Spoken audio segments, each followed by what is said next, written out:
Good day to the Bible class and to those of you who have come across this video. Lovely that you can join us, and I hope that you're blessed as we look into the Bible Project. Again, the Bible Project is something that we haven't done ourselves, but we are using the media. The Bible Project believes that the Bible is a unified story that ultimately leads to Jesus Christ. We've been looking at the Advent series, and we so far have gone through two videos, one called Shalom or Peace, another one is Yakal or Hope. The second part of the Advent series is titled As It Is Written. The Old Testament looked expectantly for the advent of God's forever King, the anointed one who would bring peace to his people. In anticipation they declared, "For unto us a child is born, unto us a son is given, and the government will be upon his shoulders. And his name will be called Wonderful, Counselor, Mighty God, Everlasting Father, Prince of Peace." When the long-awaited Messiah finally came, angels announced his birth by declaring, "I bring you good tidings of great joy, which will be to all people. For there is born to you this day in the city of David a Savior who is Christ the Lord." I'm really excited to announce the title of today's video is called Agape or Love. The word love is one of the sloppiest words in our language, as it primarily refers to a feeling that happens to a person. In the New Testament, love refers to a way of treating people that is defined by Jesus himself, seeking the well-being of others regardless of their response. So if you've heard of Jesus, you probably know about one of his famous teachings called the Golden Rule. Do to others what you would want them to do to you. And this, actually, is a restatement of something else that Jesus said, that the meaning of life is to love God and love your neighbor as yourself. Now, that's really beautiful, but what does he mean exactly by the word love? It's an unclear word in English, because you can love your mom and you can love pizza. And if the word love means the same thing in both of those cases, your mom's going to feel real bad. So what did Jesus mean in his language? Well, first of all, this love your neighbor phrase is a quotation from the Hebrew scriptures, where the word for love is ahava. However, the language Jesus spoke and taught in from day to day, it was a cousin language of Hebrew, that is Aramaic, in which the word for love is rachma. But then, as Jesus' followers spread his teachings around the world, they translated them into Greek, using the word agape.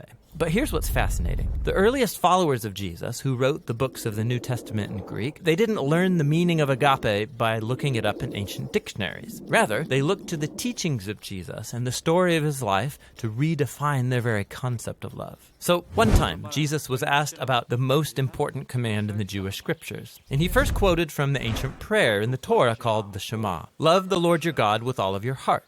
So love for God is the most important thing. But then Jesus quickly followed up by saying another command from the Torah was also the most important, to love your neighbor as yourself. So which is the most important, loving God or loving your neighbor? Jesus' answer is yes. To ask the question means you don't get his point. For Jesus, they are two sides of the same coin. Your love for God will be expressed by your love for people, and vice versa, they're inseparable. And so this makes it clear that for Jesus, agape love is not primarily a feeling for someone else that happens to you, like our phrase, "I fell in love." For Jesus, love is action. It's a choice that you make to seek the well-being of people other than yourself. Jesus also went on to teach that genuine love for God and others means seeking people's well-being without expecting anything in return, especially from people who are in difficult situations, who can't repay you even if they wanted to. According to Jesus, this kind of generous love reflects the very heartbeat of God. And he took this even further. Jesus said that the ultimate standard of authentic love is how well you treat the person that you can't stand. Or in his words, you shall love your enemy and do good to them, expecting nothing in return. For Jesus, this kind of enemy-embracing love imitates the very character of God himself. Now, we wouldn't be talking about Jesus still today if he had only said things like love your enemy. This is how he actually lived. Jesus was constantly helping and serving the people around him in very practical and tangible ways. And he consistently moved towards poor and hurting people who couldn't benefit him in return. He showed love for the forgotten ones, the people who usually fall through the cracks. And when Jesus eventually marched into Jerusalem, he made himself an enemy of the leaders of his people by accusing them of hypocrisy and corruption. But then instead of attacking his enemies to overthrow them, he allowed them to kill him. Jesus died for the selfishness and corruption of his enemies because he loved them. After Easter morning, Jesus and then his followers claimed that it was the power of God's love for the world that was revealed in Jesus' life, death, and resurrection. As the Apostle Paul put it, God demonstrated his own agape for us in this: while we were still sinners, the Messiah died for us. Or in the words of the Apostle John, God's own agape was revealed when he sent his one and only Son into the world so that through him we could have life. And for John, then, this leads naturally to the conclusion: beloved ones, if that's how God has loved us, then we ought to show love for one another. So Christian faith involves trusting that at the center of the universe is a being overflowing with love for his world, which means that the purpose of human existence is to receive this love that has come to us in Jesus and then to give it back out to others, creating an ecosystem of others-focused, self-giving love. And that's the New Testament meaning of agape love.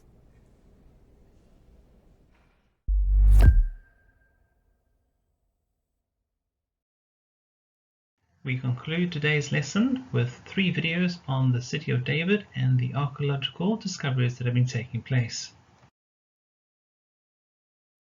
In 2018, just a few feet away from where I'm standing, just north of the city of David, the place where Jerusalem began, south of the Temple Mount, the biblical Mount Moriah, Dr. Eilat Mazar, a world-renowned archaeologist, announces the discovery of a small seal impression bearing the name of one of the most significant prophets in the Bible. On this seal impression, dating back some 2,700 years, in ancient Hebrew writing, appear 2 lines of text. On the first line is the name Isaiah. On the second line appears the word prophet almost in its entirety. The seal impression almost certainly belonged to the biblical prophet Isaiah, contemporary of the biblical King Hezekiah, which is all the more significant because just a few years ago, the very same Dr. Mazar announced the discovery of another seal impression dating back the same 2,700 years, and the name on that seal belonged to the biblical King Hezekiah, direct descendant of King David. So on the one hand, you have Dr. Mazar announcing the discovery of one of the Bible's most significant kings, King Hezekiah. On the other hand, you have Dr. Mazar announcing the discovery of one of the Bible's most significant prophets, that of the prophet Isaiah, contemporaries. King David is known for his many achievements: the warrior, the young shepherd boy who defeated the giant Goliath, the politician, David, king of Israel, and the poet, the composer of the biblical book of Psalms. Amongst the most famous chapters of that book are the 14 that begin with the word Songs of Ascent. Traditionally, it's understood that those songs are referring to the spiritual journey to Jerusalem, to the temple, going to the holiest place in the world. But perhaps there's a more literal or physical understanding of those chapters as well. I'm standing here in the city of David, the place where Jerusalem began, along the ancient pilgrimage road, the road on which our ancestors, after purifying themselves in the pool of Siloam, would have journeyed along the half-mile road through the city of David, culminating at the footsteps of the Temple Mount. Now, the road that I'm standing on right now dates back some 2,000 years to the end of the Second Temple period. Archaeologists believe that beneath where I'm standing would have been an identical road dating back to First Temple period times. And as you could see, one ascending along the pilgrimage road would be literally going uphill on a half-mile journey coming out of the Temple Mount. Those same words, the Songs of Ascent, are not just a spiritual description of the journey to Jerusalem or going up to the temple, but an actual, physical, literal description of the pilgrimage journey thousands of years ago. I'm standing beside the foundation stones of the western wall of the Temple Mount, some 60 feet underground. In 2012, archaeologists excavating here make an incredible discovery. They find a small golden bell in the shape of a pomegranate with the chime still inside. This immediately reminded them of the biblical passage in the book of Exodus, which describes the garments worn by the high priest himself. And in this description, it recounts that along the hem of the robes of the high priest were small golden bells in the shape of pomegranates. The archaeologists understood that they may have just discovered one of the bells from the robe of the high priest. Perhaps they thought that the high priest was walking above my head along the pilgrimage road some 2,000 years ago. When his robe caught, tore, the bell slipped off and was found 2,000 years later in the drainage channel here in the city of David, the place where Jerusalem began. Because when you're in the place where the Bible happened, the words of the Bible come to life.